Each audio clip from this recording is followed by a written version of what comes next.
నీ పరిపాలన మూలంగా ఈ 49,000 కోట్ల రూపాయల అప్పులు మిగిలాయి. అంటే పెండింగ్ బిల్స్ 49,000 కోట్ల రూపాయల పెండింగ్ బిల్స్. ఇన్ని అప్పులు చేసింది ధనిక రాష్ట్రం అయినా కూడా ఏ లెక్క ప్రకారం నువ్వు గొప్ప పరిపాలకుడు నువ్వు? మేమెట్లా చూడడం 4 నెలలకే మేమెట్లా మా ప్రభుత్వం ఎట్లా చూడ ప్రభుత్వం అయింది అంటే నీవేదో మాట్లాడేసి ఎన్నికలు వచ్చినప్పుడు పార్లమెంట్ ఎన్నికల్లో ఓట్ల కోసం ఈరోజు నువ్వు మాటలు మాట్లాడే కార్యక్రమం చేస్తూ ఉన్నావు. నువ్వు తలకిందులు తపస్సు చేసినా నీకు ఒక్క సీటు కూడా వచ్చే పరిస్థితి లేదు. ఒకటి వస్తుందని కూడా రాదు డౌటే. ఎందుకంటే ఈ రోజున సామెత ఉంది, మా సామెత చెప్పొచ్చు లేదు కానీ ఉన్నది బాగా ఉంచుకున్నది బాగా అన్నట్టుగా టీఆర్ఎస్ పోయింది, తెచ్చుకునే బీఆర్ఎస్ పోతుంది రేపు ఈ పార్లమెంట్ ఎన్నికల తర్వాత. నీ పరిపాలన గొప్పగా ఉంది. నీ పరిపాలన గొప్పగా ఉంటే తెలంగాణ రాష్ట్రం వచ్చిన తర్వాత ఇంకా ధనిక రాష్ట్రం వచ్చిన తర్వాత అధికారం నీకు ఎందుకు పోయింది అంటే తప్పులేని వారు తమ తప్పులు అన్నట్టుగా నీవు ఆ రాజకీయాల కోసం ఇంకొకరిపై నిందలేసే కార్యక్రమం చేస్తావు తప్ప నీకు మాత్రం అది దానిపైన మాట్లాడతలేవు. ఈరోజు నా దళిత బంధు గురించి మాట్లాడుతూ ఉన్నాడు.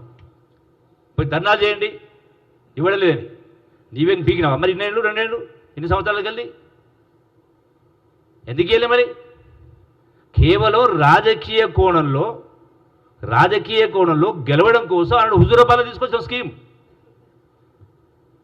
దళితులకు సంబంధించి ఏ ఒక్కరు కూడా చేయలే కదా. చట్టం చేసినావు, అవన్నీ కూడా ఫండ్స్ కూడా ల్యాబ్స్ కావు, అవన్నీ కూడా టోటల్గా అక్యుములేట్ అని చెప్పినావు. ఇచ్చినావా మరి ఒకటి కూడా? ఎందుకు మాట్లాడలే? ఎందుకు ఇయ్యలే? అంటే రాజకీయం కోసం నీవు ఇష్టారాజ్యంగా మాట్లాడుతూ తెస్తూ మళ్ళీ ఉల్టా చోరుపోతాలు అన్నట్టుగా మాట్లాడుతూ ఉన్నావు. ఇలా గొర్రెల గురించి కూడా మాట్లాడుతూ ఉన్నాడు, బర్రెల గురించి మాట్లాడుతూ ఉన్నాడు. ఈనాడు 2017 ఇచ్చినావు, మరి 6 సంవత్సరాలైంది. నీవే అధికారులు ఉన్నావు కదా, ఎందుకు ఇవ్వలే? అదేదో కేంద్ర ప్రభుత్వం స్కీమ్లు ఇచ్చింది కాబట్టి ఇచ్చినావు నువ్వు, అది కూడా సగం ఇచ్చి మిగతా సమయం ఇవ్వలే. అంటే నీ యొక్క గొప్ప పరిపాలనకు ఈ గొర్రెలు కూడా నిదర్శనమే. చలో తుక్కుగూడ హైదరాబాద్ లో కాంగ్రెస్ పార్టీ జాతీయ మేనిఫెస్టో విడుదలకు ముఖ్య అతిథులుగా విచ్చేస్తున్న కాంగ్రెస్ అగ్రనేతలు శ్రీ రాహుల్ గాంధీ, శ్రీమతి ప్రియాంక గాంధీ గారులకు పీసీసీ ప్రెసిడెంట్ ముఖ్యమంత్రి శ్రీ యనమల రేవంత్ రెడ్డి, ఉప ముఖ్యమంత్రి శ్రీ మల్లు బట్టి విక్రమార్క మరియు మంత్రులకు స్వాగతం. తెలంగాణ జనజాతరకు కదలిరండి తెలంగాణ ప్రదేశ్ కాంగ్రెస్ కమిటీ.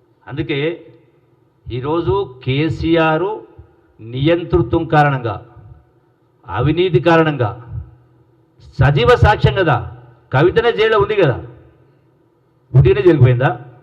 మీరు అనొచ్చు, మీరు కూడా గతంలో ఆ ప్రభుత్వం ఉన్నారు కదా. డెఫినెట్గా ఉన్నాం. ఆనాడు ప్రతి అంశం కడుపు చేసుకుంటే కాలు పెడుతున్నట్టుగా ఆనాడు ఎన్నో అవమానాలు చాలామంది భరించారు. ఎందుకు భరించారు?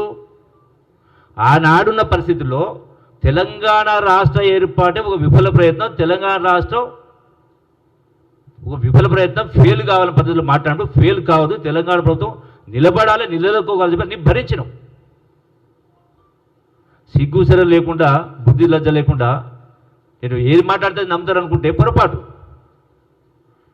మాకు తెలియదా? మేము పక్కన చూసిన వాళ్ళం కాదా? మీ వ్యవహారాలు, మీ వేషాలు, మీ మాటలు ఎన్ని మాట్లాడినా రేపు రాబోయేటువంటి ఈ పార్లమెంట్ ఎన్నికల్లో కాంగ్రెస్ ప్రభుత్వం సంబంధించి అన్న మాట కట్టుబడి ఉన్నది.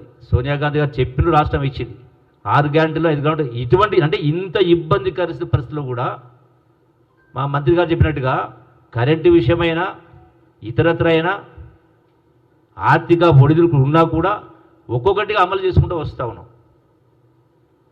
ఎక్కడ కూడా కాంప్రమైజ్ అయ్యేటువంటి కార్యక్రమం చేస్తలేము. మా సీఎం గారు చెప్పినట్టుగా ఈ ఎన్నికలు కూడా డెఫినెట్గా రెఫరెండమే. మళ్ళీ కేసీఆర్ మీరు ఒప్పుకోకపోయినా ప్రజలే పాతరేస్తారు మీ పార్టీని.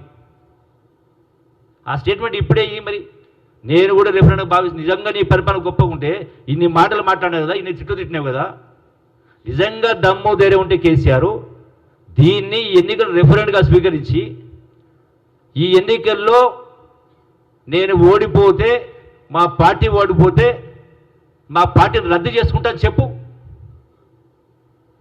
దమ్ము ధైర్యం ఉంటే.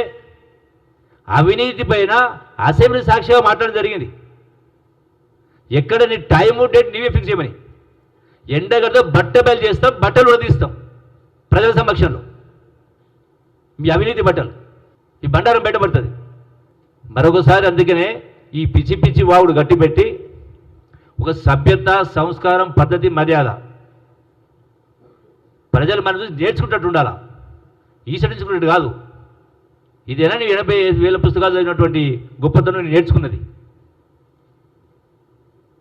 మరొకసారి ఇటువంటి వాగుడు వాగితే ప్రజలు మీకు బుద్ధి చెప్పే కార్యక్రమం చేస్తారు, వంగబెట్టి బండలు పెడతారు, తిరగబడే కార్యక్రమం చేస్తారు ఇంకొకసారి ఇటువంటి మాటలు మాట్లాడితే.